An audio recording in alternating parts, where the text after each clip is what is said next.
तो हेलो दोस्तों, बहुत दिन से ये रुका हुआ था ये काम। तो पिछले वीडियो में हम लोग ने ये पढ़ा था, पर पिछले वीडियो का एक चीज़ क्या होता है, टेक्निकल फॉल्ट होता है जिसके कारण वो पूरा वॉइस नहीं आ पाया था। चलिए वहाँ से कंटिन्यू करते हुए हम लोग देखते हैं। तो हम लोग ये पढ़ रहे थे गुप्ता एरा। गुप्ता एरा कब से शुरू होता है? 1319 से लेकर 1320 AD तक। ठीक है, गुप्ता एरा चलता है। और इसको स्टार्ट करने वाला कौन है? गुप्ता, चंद्रगुप्ता वन। ठीक है, चंद्रगुप्ता वन ने इसको किया था।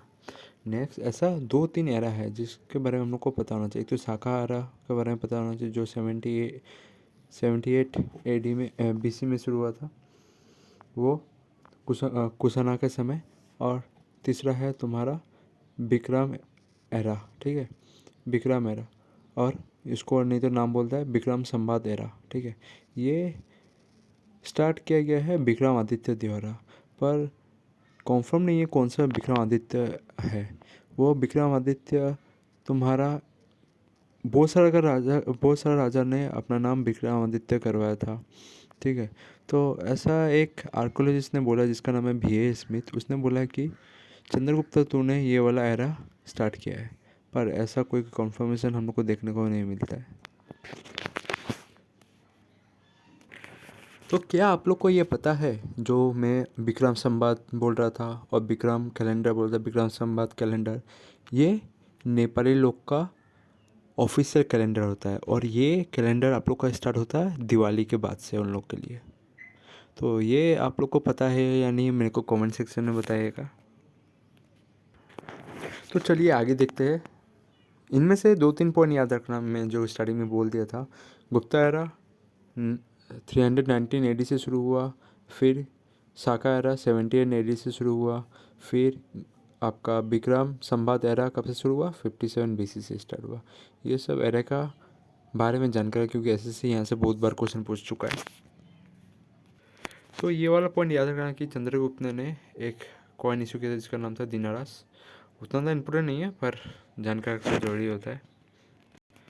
मैं थोड़ा कोशिश करता हूँ कि आप लोग को ये नोट्स में लिखा दूँ कि एरा कहाँ से शुरू हुआ। जैसे गुप्ता एरा ऊपर में देख सकते हैं 319 AD से शुरू हुआ। ठीक है, फिर शाका एरा। ठीक है, शाका एरा कब से स्टार्ट हुआ? कुशाना का समय। ये स्टार्ट हुआ आपका 78 से। ठीक है, 78 BC से। और आपका विक्रम संवाद एरा। ठीक है, एरा कब से स्टार्ट हुआ? 57 BC से। ये आप लोग नोट करके रखिएगा। चलिए आगे देखते हैं। चलिए अभी समुद्रगुप्त के बारे में पढ़ते हैं। समुद्रगुप्त के बारे में, तो समुद्रगुप्त के बारे में पढ़ने से पहले एक चीज़ जानना जरूरी हो जाता है कि समुद्रगुप्त को किस नाम से बुलाया जाता था। और उसको बुलाया जाता है नेपोलियन ऑफ इंडिया। और किसने ये नाम दिया था समुद्रगुप्त को? तो एक चीज़ बोल देता हूँ, ये पॉइंट बहुत इंपॉर्टेंट है, आप लोग ये पॉइंट के बारे में पढ़िए।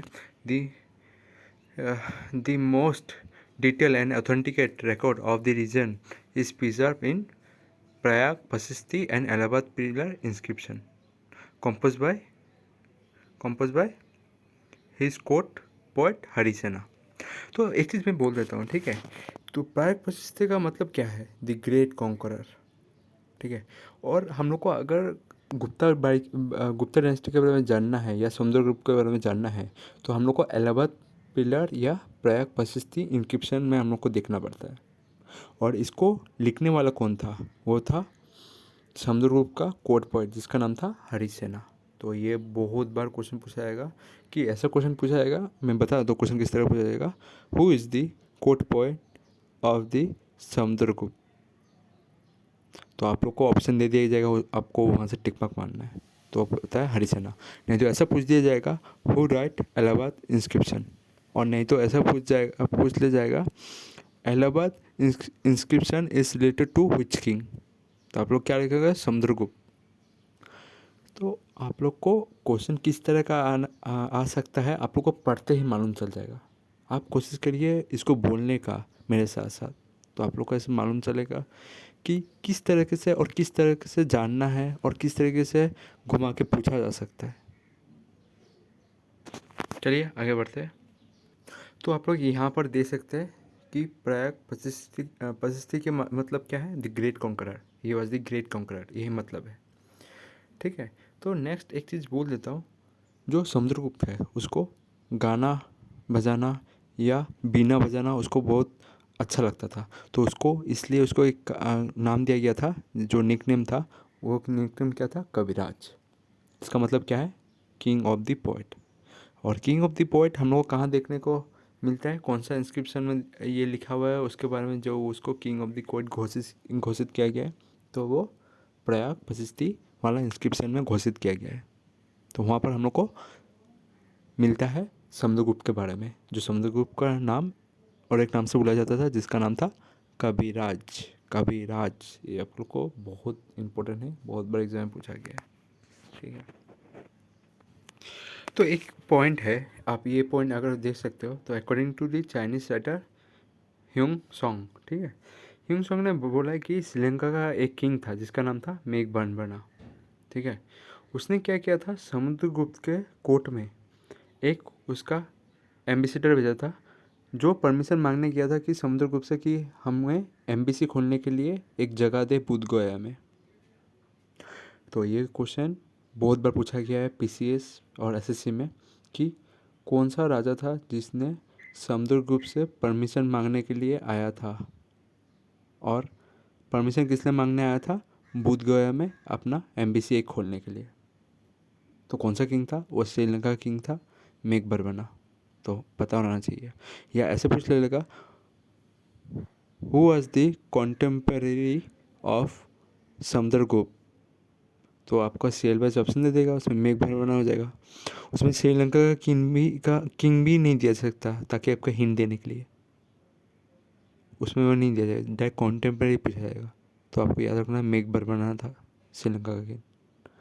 तो ऐसे ही याद रखना होता है हमें। चलिए आगे देखते हैं। अभी जो समुद्रगुप्त है, समुद्रगुप्त के बाद नेक्स्ट किंग होता है रामगुप्ता। अभी रुको, चंद्रगुप्ता 2 के बारे में मैंने स्टार्ट नहीं किया। तो रामगुप्ता आता है समुद्रगुप्त के बाद। तो रामगुप्ता का बीवी कौन होता है, ध्रुव देवी। तो क्या होता है कि जब साका इन्वेटर ने मतलब बोला कि रामगुप्ता को तुम अपना राज्य छोड़ दो और नहीं तो अपना बीवी दे दो, तो रामगुप्ता ने क्या किया, अपने बीवी को भेज दिया साका रूलर के पास। तो रामगुप्ता का उसमें भाई हुआ करता था चंद्रगुप्ता 2, ठीक है।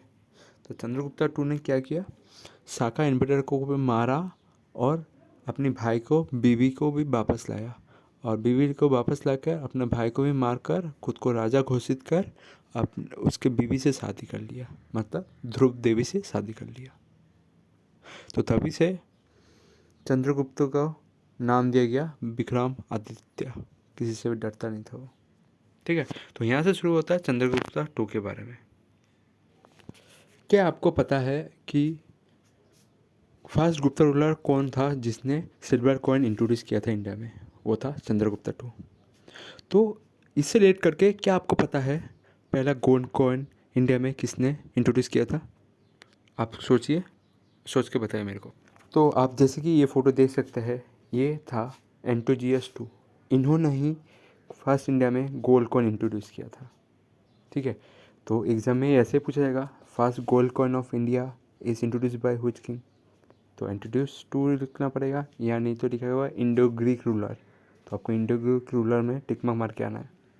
नहीं तो और एक क्वेश्चन ऐसा है पूछा जाता है कि रुपया जो नाम हम लोग को दिया गया है, ठीक है, हम लोग का जो कॉइन सिस्टम का, हम लोग का जो ट्रांजैक्शन का नाम रुपया जो दिया गया है, वो नाम किसने दिया था पहली बार।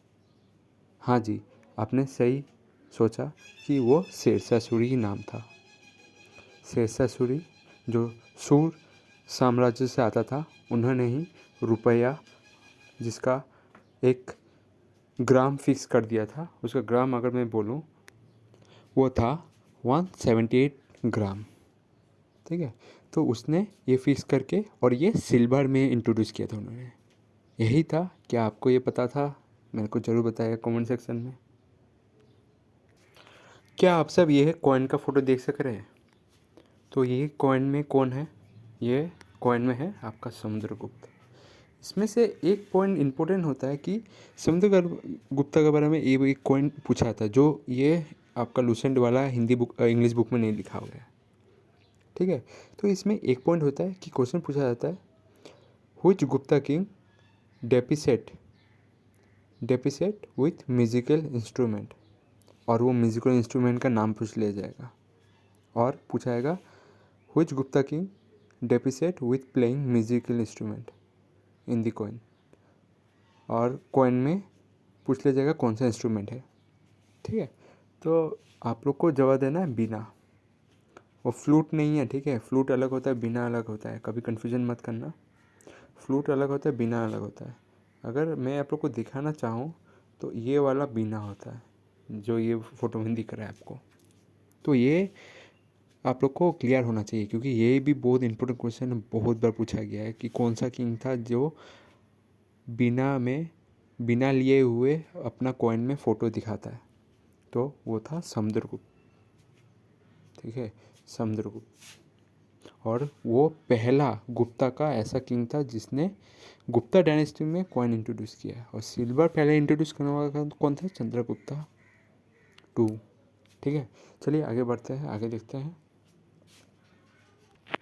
तो चलिए आज के लिए यहाँ तक ही रखता हूँ, बाकी आप अपना ख्याल रखिए। जय हिंद, जय भारत। Thank you.